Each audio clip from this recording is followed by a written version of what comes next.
Hello and welcome to the Tarkis Zone. Today we're going to be talking about the great game of Black Desert Online, and I had a question in my YouTube channel about how does the worker system work. And there are many videos out there in YouTube land that explains how you get nodes and how you get workers, and I'm going to try to simplify it as best I can so that someone who's just getting the game today can watch this video and say, look, I understand it. Tarkis explained it to me. So let's get on that. So the first thing you need to know is when you get into this game, you will have no workers. You basically are by yourself, and you can hire workers by going to work supervisors in the game. So I'm going to show you, I'm in Heidel. I'm going to hit the M key. I'm in Heidel.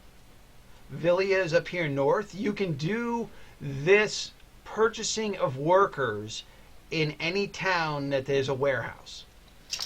That's the rule of thumb, that if there's a warehouse, then workers can be purchased in that town, because you need to have a warehouse for the workers to bring your items to you. So here we are. We're going to get to the work supervisor here in Heidel, and he's right here. So you would hit R, and you would talk to them. Nope, I talked to the wrong guy. This is the work supervisor right here. And you want to go to contract a worker.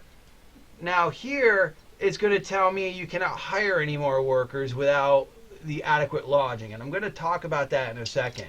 But here we're going to talk about the game's basic functionality, whereas you get one free worker out of every town that has a warehouse. So when you're starting the game here, you can talk to this guy. You'll have to pay silver for him, but when I say he's a free worker, it means that you don't have to have lodging for him.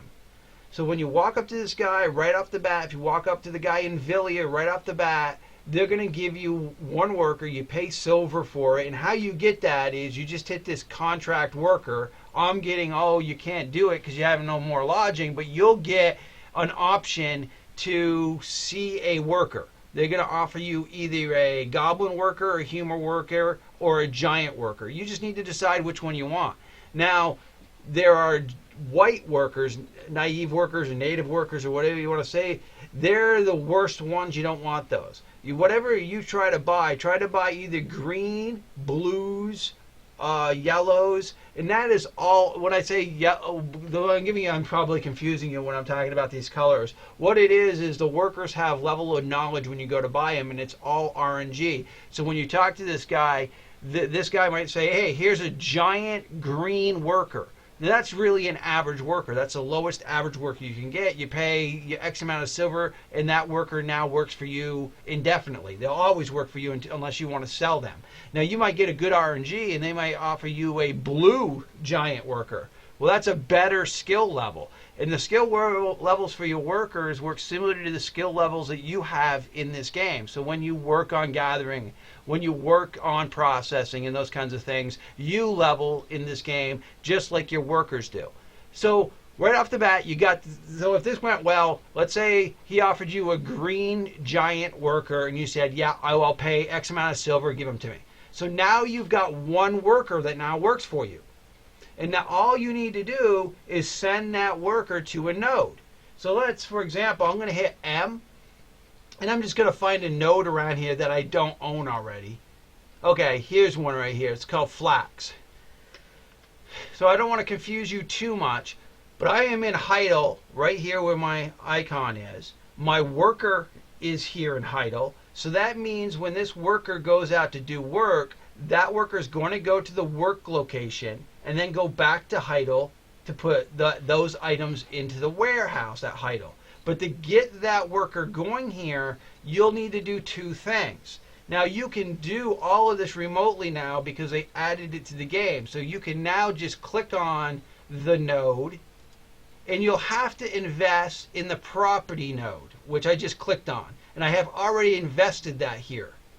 So to not confuse you, I want to actually go to a place that I do not own at all, so that you can see the entire. Okay, here's a perfect example. Up here near Villia, there's a goblin cave. I've got no points here, none. There's no connection, but let's say I want to work this node. So what I can do is I can click on here, and at the global or the top tier level, I need to invest in this node. So it's going to cost me 2 contribution points to do that. So I'm going to invest my 2 contribution points. Well, that global investment allows me access to now these 2 workable nodes. These are where your workers are going to go. So here I'm going to go copper. I'm going to click on the copper one, and I'm going to invest another point there. So total investment here. And this is when it's going to say, look, send me a worker. And in your situation, you're only going to have one in your list, and you send that worker here. That worker will go to this location and back to Heidel with the copper. So I'm going to click a Villia worker here that I've got just sitting around, and I'm going to hit start work. So now when you go if you hit the escape key once, you'll see that this icon here shows that there's a worker now starting work here. And that worker will go from Villia, because that's who I sent them out. In your case, if you've got him in Heidel, for you to have pulled that off, you would need to connect these nodes. That's the other thing about worker management. You can't work a node unless it's connected somehow to a warehouse. And so in this case, I had this node here invested in.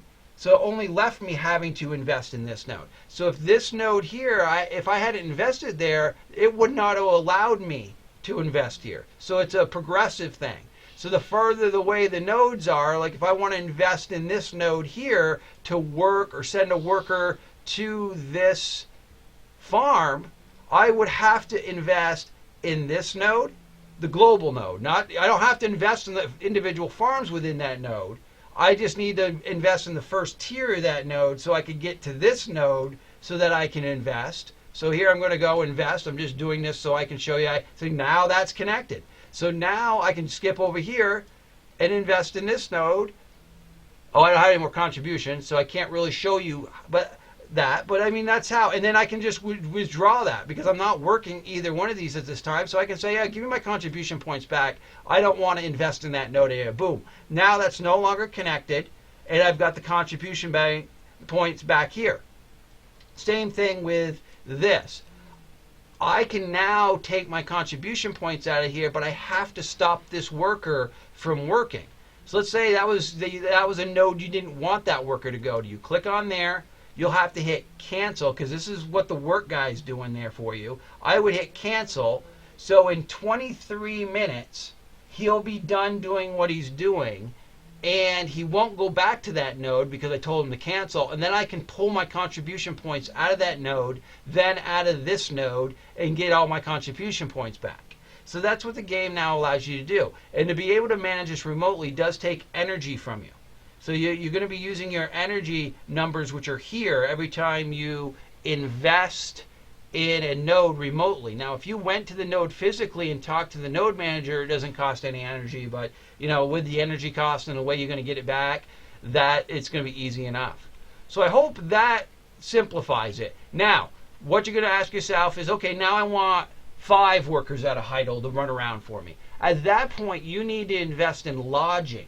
And what you want to do is in Heidel, the lodging is up here. It's right here. See the lodging node? So each time you invest in a lodging, you can buy or rent or whatever you want to call it, one more worker.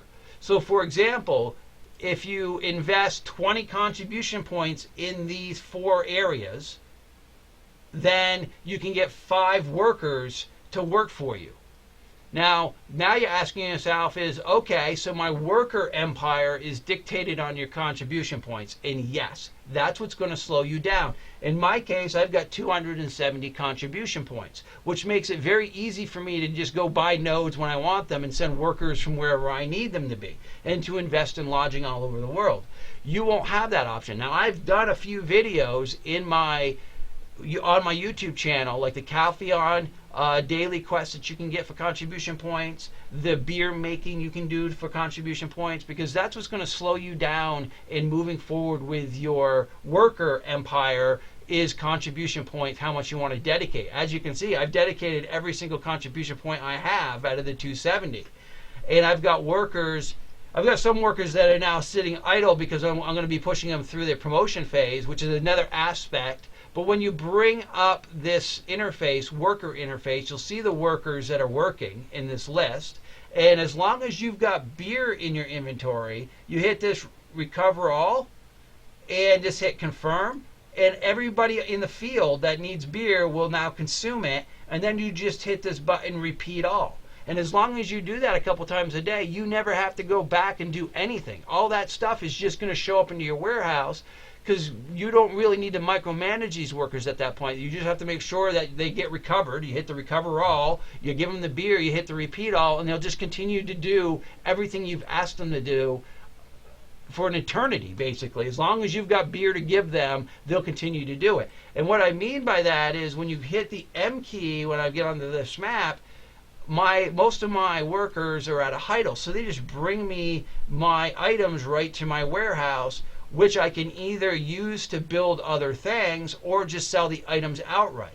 So it brings in passive income, because if you've got 5 people out there getting you key ingredients to make an item, and that item sells for 2 billion or whatever it sells for, then you're making money, right? I mean, because your investment cost is only the beer. And I've got other videos on how to do the beer process. I'm sorry that my dog is shaking his leash around while I'm watching this video, and now he's barking because I'm mentioning him. Well, I want to thank you for watching me. This has been the Tarkis Zone.